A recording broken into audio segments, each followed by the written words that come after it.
বন্ধুরা, আমরা যদি তৃতীয় শ্রেণীর গণিত বইয়ের ৩২ পৃষ্ঠার একদম উপরে লক্ষ্য করি, দেখো এখানে ১ নম্বরে বলা হয়েছে ৮৭৬৪ বিয়োগ ৩৪১২ সমান, এরপরে আমরা কিন্তু এখানে একটি খালি ঘর দেখতে পাচ্ছি, তাই না?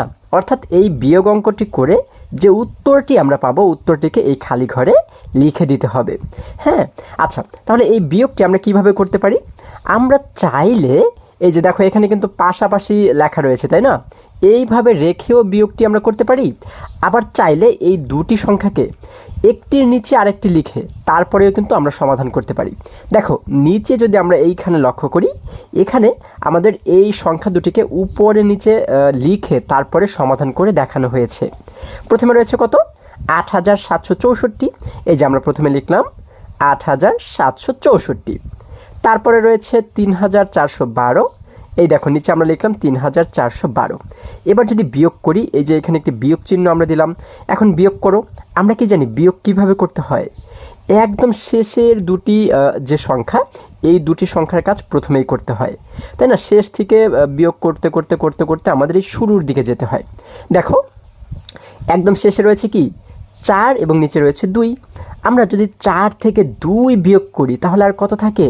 আমরা কিভাবে বের করব? আমরা এই ২-এর পর থেকে ৪ পর্যন্ত গণনা করব, তাই না? আচ্ছা দেখো যদি গণনা করি, আমরা দেখব যে মাঝখানে কয়টি সংখ্যা আমরা পাই। দেখো ২, তারপর হচ্ছে কি ৩, ৪। এই দেখো ৪ পর্যন্ত গণনা করে আমরা কয়টি সংখ্যা পাচ্ছি? একটি, দুইটি সংখ্যা পাচ্ছি। এই জন্য এই সোজা আমরা লিখে দিলাম ২।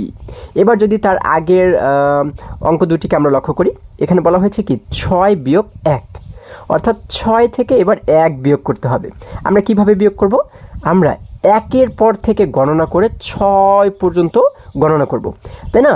তারপরে দেখব যে মাঝখানে আমরা কয়টি সংখ্যা পাই। দেখো ১ কিন্তু বাদ, ১-এর পর থেকে গণনা করতে হবে। হ্যাঁ, দেখো ১, ২, ৩, ৪, ৫, ৬। এই যে ৬ পর্যন্ত আমরা গণনা করলাম। এইখানে আমরা কয়টি সংখ্যা পাচ্ছি? ১, ২, ৩, ৪, ৫। ৫টি সংখ্যা পাচ্ছি। তাহলে এখানে কত লিখে দেব? ৫। আমরা লিখে দিলাম ৫। দেখো এই যে দাগগুলো আমি দিচ্ছি, তোমরা এই দাগের পরিবর্তে আমাদের হাতে যে কর রয়েছে এগুলোকে গণনা করেও সমাধান করতে পারো। হ্যাঁ, আচ্ছা এবার যদি তার আগে আমরা লক্ষ্য করি, এখানে বলা হয়েছে ৭ বিয়োগ ৪, অর্থাৎ ৭ থেকে আমরা এবারে ৪কে বিয়োগ করব। কিভাবে বিয়োগ করব? আমরা ৪-এর পর থেকে ৭ পর্যন্ত গণনা করবো এবারে, তাই না? তাহলেই কিন্তু পেয়ে যাব। আচ্ছা ৪-এর পর থেকে গণনা করো। ৪, ৫, ৬, ৭। আমরা কয়টি সংখ্যা পাচ্ছি? একটি, দুইটি, তিনটি। কতটি? তিনটি। তাহলে এখানে আমরা লিখে দিলাম ৩। আচ্ছা এবার সর্বপ্রথমে বলা হয়েছে ৮ বিয়োগ ৩, অর্থাৎ ৮ থেকে যদি আমরা এবারে ৩ বিয়োগ করি, কিভাবে বিয়োগ করব? ৩-এর পর থেকে আমরা ৮ পর্যন্ত গণনা করব, তাই না? দেখো ৩, ৪, ৫, ৬, ৭, ৮। এই যে ৮ পর্যন্ত গিয়ে কিন্তু আমাদের থেমে যেতে হবে, তাই না? এখন আমরা এইখানে কয়টি সংখ্যা পাচ্ছি? একটি, দুইটি, তিনটি, চারটি, পাঁচটি। কতটি? ৫টি। তাহলে এখানে কত লিখব? ৫। দেখো আমাদের উত্তর কিন্তু বের হয়ে গেল। উত্তর পাচ্ছি কত? ৫৩৫২। আমরা এটিকেই এই খালি ঘরে লিখে দেব। হ্যাঁ, আমরা লিখব ৫৩৫২। আচ্ছা তাহলে আশা করি সকলেই তোমরা খুবই সহজেই এটি বুঝতে পেরেছো। দেখো এই পাশে আমরা কিন্তু দেখতে পাচ্ছি এই যে ৫৩৫২ আমরা বের করেছি, এটিকেই ধাপে ধাপে আমাদের দেখানো হয়েছে। এই যে শেষে গিয়ে বের হয়েছে ৫৩৫২। ঠিক আছে? আচ্ছা তাহলে এবার আমরা যে জিনিসটা শিখবো, দেখো যদি একটু নিচে আমরা লক্ষ্য করি, এখানে আমরা কি করেছিলাম? ৮৭৬৪ থেকে বিয়োগ করেছি ৩৪১২কে, তাই না? যখন বিয়োগ করলাম আমাদের উত্তর হয়েছে কত? ৫৩৫২। এবার এই যে তিনটি সংখ্যা আমরা দেখতে পাচ্ছি, তাই না? একটি সংখ্যা, দুইটি সংখ্যা, তিনটি সংখ্যা। এই তিনটি সংখ্যার প্রত্যেকটির কিন্তু আলাদা আলাদা নাম রয়েছে। হ্যাঁ, দেখো একদম প্রথম যে সংখ্যাটা, হ্যাঁ, এটিকে বলা হয় কি? বিয়োজন। কি বলা হয়? বিয়োজন। অর্থাৎ আমরা যদি একটু সুন্দরভাবে এটিকে বলার চেষ্টা করি, আমরা কিভাবে বলতে পারি? যে সংখ্যা থেকে বিয়োগ করা হয়, আমরা এই সংখ্যা থেকে কিন্তু বিয়োগ করেছি, তাই না?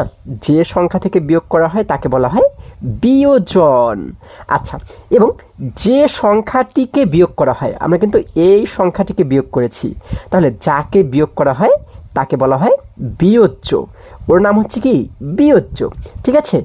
এবং বিয়োগ করার পরে আমরা যে ফলাফলটা পাই, যে উত্তরটা পাই, এটিকে বলা হয় বিয়োগফল, ঠিক আছে। কি বলা হয়? বিয়োগফল। তাহলে এটি হচ্ছে বিয়োজন, এটি হচ্ছে বিয়োজ্য এবং এটি হচ্ছে বিয়োগফল। আশা করি তোমরা সকলেই বুঝতে পেরেছো। এগুলো তোমাদের কিন্তু মনে রাখতে হবে, ঠিক আছে। আচ্ছা, এবার যদি আরেকটু নিচে আমরা লক্ষ্য করি, দেখো এখানে একটি বক্স দেখতে পাচ্ছি, তাই না? এখানে কি বলা হয়েছে? যে সংখ্যাটি থেকে বিয়োগ করা হয় তা বিয়োজন। এই যে সংখ্যা থেকে বিয়োগ করেছে, যেহেতু এই সংখ্যা থেকে বিয়োগ করেছি, তার মানে এটি বিয়োজন। এবং যে সংখ্যাটি বিয়োগ করা হয় তা বিয়োজ্য। এই যে আমরা কিন্তু এই সংখ্যাটি বিয়োগ করেছি, যার মানে এটি কিন্তু বিয়োজ্য, ঠিক আছে। আমি আগেই কিন্তু তোমাদের বলেছি।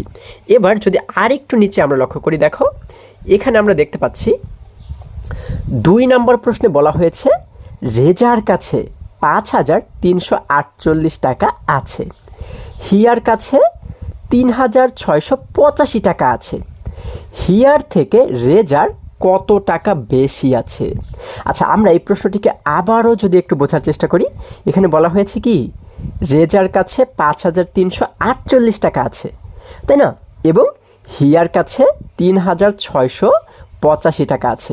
তাহলে এবারে তোমরা বলো তো দেখি, কার কাছে বেশি আছে, রেজার কাছে নাকি হিয়ার কাছে? হ্যাঁ, অবশ্যই কিন্তু রেজার কাছে বেশি আছে। কিভাবে বুঝলাম? দেখো রেজার কাছে আছে 5,000, কত, কয় হাজার? 5,000। এবং হিয়ার কাছে আছে 3,000। তাহলে 5 বড় নাকি 3 বড়? হ্যাঁ, আমরা জানি 5 বড়। যেহেতু 5,000 আছে, এই জন্য কিন্তু রেজার কাছে বেশি আছে 5,348, আর হিয়ার কাছে 3,685।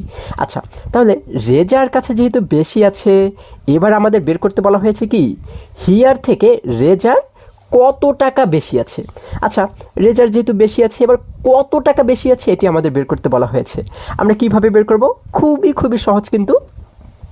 আমরা এই রেজার টাকা থেকে যদি হিয়ার টাকাটা বিয়োগ করে দেই, তাহলেই কিন্তু পেয়ে যাব যে রেজার কাছে কত টাকা বেশি আছে, ঠিক আছে। খুবই সহজ। এই দেখো, আমরা যদি একটু নিচে লক্ষ্য করি, এখানে বলা হয়েছে কি গাণিতিক বাক্য। তাহলে এই অঙ্কটি আমাদের গাণিতিক বাক্যের মাধ্যমে দেখানো হয়েছে। রেজার ছিল 5,348, এখান থেকে আমরা যেহেতু বিয়োগ করবো, এই জন্য একটি বিয়োগ চিহ্ন দিয়েছি, তাই না? বিয়োগ করবো কাকে? এই যে 3,685কে লিখলাম 3,685 সমান দিয়ে, দেখো এখানে আমরা একটি খালি ঘর দেখতে পাচ্ছি। অর্থাৎ কি বিয়োগ করে যে উত্তরটি পাবো সেটি কিন্তু এইখানে আমরা লিখে দিব। আচ্ছা, এখন দেখো এই পাশে আমাদের কিন্তু সেই বিয়োগটি দেখানো হয়েছে, তাই না? তোমরা কিন্তু এইভাবে পাশাপাশি রেখেও বিয়োগ করতে পারো, আবার উপরে নিচে সাজিয়ে আলাদা জায়গাতেও বিয়োগ করতে পারো, ঠিক আছে। এখানে আমরা যদি উপরে নিচে সাজিয়ে বিয়োগ করি, উপরে লিখলাম 5,348, নিচে লিখলাম 3,685। এখন বিয়োগ করো।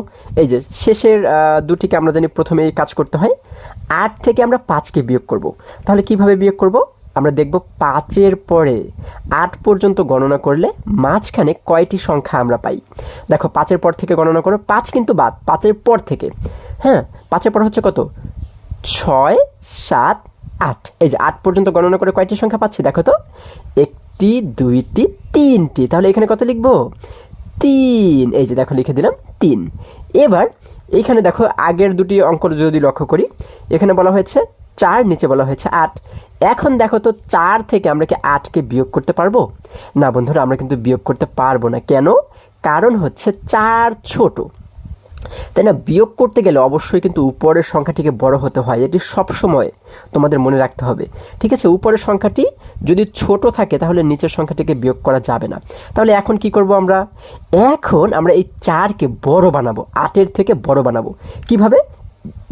আমরা এই পাশের ঘরে চলে যাব। দেখো আমাদের যখন ধরো আমার কাছে একটা জিনিস নেই, হ্যাঁ, আমি স্কুলে গেলাম, আমার কাছে যে পেন্সিলটা থাকে সবসময়, আমি সেই পেন্সিলটা আজকে নিয়ে আসতে ভুলে গেছি। তখন আমরা কি করি? আমাদের পাশে যে বন্ধু আছে তার কাছ থেকে একটি পেন্সিল ধার করে নিয়ে আসি, তাই না? ঠিক একই রকমভাবে যেহেতু ওর কাছে কম রয়েছে, এবার ওকে বড় বানাবো কীভাবে? তার পাশের ঘর থেকে 1কে ধার করে আমরা এই 4-এর কাছে নিয়ে আসবো, ঠিক আছে। এটি কিন্তু ছিল শুধুমাত্র কত? 4, তাই না? 4। এখন এই পাশের ঘরে রয়েছে কত? 3। তিনের কাছ থেকে এক ধার করে আমরা চারের কাছে নিয়ে আসবো। যখন তিনের কাছ থেকে এককে ধার করে এই দেখো চারের কাছে নিয়ে আসলাম, তখন এক এবং চার মিলে কত হয়ে গেল দেখো তো, 14 হয়ে গেল। তাহলে দেখো কত বড় হয়ে গেল, আগে ছিল শুধুমাত্র 4, এখন হয়ে গেল 14, মানে অনেক বড় হয়ে গেল কিন্তু। এবার এই 14 থেকে আমরা কি 8কে বিয়োগ করতে পারবো না? হ্যাঁ, এবারে কিন্তু পারবো। কি করব? 8-এর পর থেকে 14 পর্যন্ত গণনা করব, তাই না? দেখো যদি গণনা করি 8, 9, 10, 11, 12, 13, 14, তাহলে 14 পর্যন্ত গণনা করে আমরা কয়টি সংখ্যা এখানে পাচ্ছি দেখো তো? 1, 2, 3, 4, 5, 6, কয়টি? 6টি সংখ্যা। তাহলে এখানে আমরা লিখে দেব 6। দেখো কত সহজ। এবার এখানে দেখতে পাচ্ছি 3, কিন্তু এখানে কি 3 রয়েছে বন্ধুরা? না, এখানে কিন্তু 3 নেই। কেন? 3-এর কাছ থেকে যেহেতু 1কে ধার করে দিয়েছিলাম আমরা এইখানে, তাই না? এই জন্য এই 1 কমে গিয়ে 3 হয়ে গেলে কত? 3 কিন্তু এবার হয়ে গেল 2। এইটিকে কিন্তু তোমরা মনে মনে ধরবে, এই 2কে মনে মনে ধরবে, এখানে কিন্তু লেখা যাবে না। আমি তোমাদের বোঝানোর জন্য এখানে লিখলাম। হ্যাঁ, এখানে মনে মনে ধরবো 2। এবারে দেখো তো 2 থেকে আমরা নিচের 6কে কি বিয়োগ করতে পারবো? এবারেও কিন্তু পারবো না। কেন? কারণ 2 ছোট, উপরের সংখ্যা বড় হতে হয় আমরা জানি। তাহলে এবারে কি করব? ঠিক আগের মতো আমরা তার পাশের ঘরে চলে যাব, এইখান থেকে এক ধার করে 2-এর কাছে নিয়ে আসবো। তাহলে দেখো ও কিন্তু ছিল আগে কত? শুধুমাত্র 2। এখন এই 5-এর কাছ থেকে যদি 2-এর কাছে 1 নিয়ে আসি, যদি ওর কাছে 1 নিয়ে আসি, হ্যাঁ, তাহলে 1 এবং 2 মিলে কত হয়ে গেল? 12 হয়ে গেল। কত বড় হয়ে গেল, তাই না? আচ্ছা, এবার এই 12 থেকে তো আমরা 6কে বিয়োগ করতে পারবো। দেখো তো 6-এর পর থেকে যদি 12 পর্যন্ত গণনা করি, তাহলে কয় সংখ্যা পাই আমরা? 6 কিন্তু বাদ। 6-এর পর থেকে গণনা করো। 6, 7, 8, 9, 10, 11, 12। তাহলে এখানে কয়টি সংখ্যা পাচ্ছি? 1, 2, 3, 4, 5, 6। কয়টি? 6টি সংখ্যা। তাহলে এখানে কত লিখে দেব? 6। আচ্ছা, এবার আরেকটি আমাদের বাকি রয়েছে, তাই না? এখানে দেখতে পাচ্ছি উপরে 5, কিন্তু এখানে কি 5 রয়েছে? না বন্ধুরা, এখানে কিন্তু 5 নেই। 5 থেকে আমরা 2-এর কাছে 1 দিয়েছিলাম, তাই না? যেহেতু 1 দিয়েছি, যার কারণে সেই 1 কমে গিয়ে 5 কিন্তু হয়ে গেল কত? 4 হয়ে গেল। কত হয়ে গেল? 4 হয়ে গেল, তাই না? আচ্ছা, এবার দেখব যে 3-এর পরে 4 পর্যন্ত যদি আমরা গণনা করি, তাহলে কয় সংখ্যা পাই, তাই না? 3-এর পর থেকে গণনা করো। 3, 4, এই যে 4 পর্যন্ত গণনা করে আমরা শুধুমাত্র একটি সংখ্যা পাচ্ছি, তাই না? একটি সংখ্যা পাচ্ছি, এই জন্য লিখে দেবো এখানে 1। তাহলে আমরা এই দেখো উত্তর কিন্তু পেয়ে গেছি। উত্তর পাচ্ছি কত? 1663। এটিই কিন্তু আমাদের উত্তর। তাহলে আমরা এই খালি ঘরে লিখবো 1663। এর অর্থ কি? হিয়ার থেকে রেজার কত টাকা বেশি আছে? 1663 টাকা বেশি আছে, তাই না? দেখো এই নিচে যদি আমরা লক্ষ্য করি, এখানে আমাদের কিন্তু এই বিয়োগ অঙ্কটি ধাপে ধাপে দেখানো হয়েছে। এই দেখো সবার শেষে আমরা দেখতে পাচ্ছি উত্তর হয়েছে কত? 1663। আমাদেরও হয়েছে 1663। তাহলে এইভাবে করে কিন্তু আমরা যে কোনো বিয়োগ অঙ্ক সমাধান করব। আশা করি সকলেই তোমরা প্রত্যেকটি অঙ্ক খুবই সহজে এবং খুবই সুন্দরভাবে বুঝতে পেরেছো। বন্ধুরা, আজকে আমাদের এই পর্যন্তই। আবারও দেখা হবে পরবর্তী ভিডিওতে। আর হ্যাঁ, তোমরা যদি আমার চ্যানেলে নতুন হয়ে থাকো, তাহলে এখনই চ্যানেলটি সাবস্ক্রাইব করে পাশে থাকো, যেন আমার যে কোনো ভিডিও আপলোড করার সাথে সাথে খুব সহজেই তোমরা সেটি পেতে পারো। সকলে ভালো থাকো, সুস্থ সবল থাকো, এই কামনা করে শেষ করছি। ধন্যবাদ সকলকে।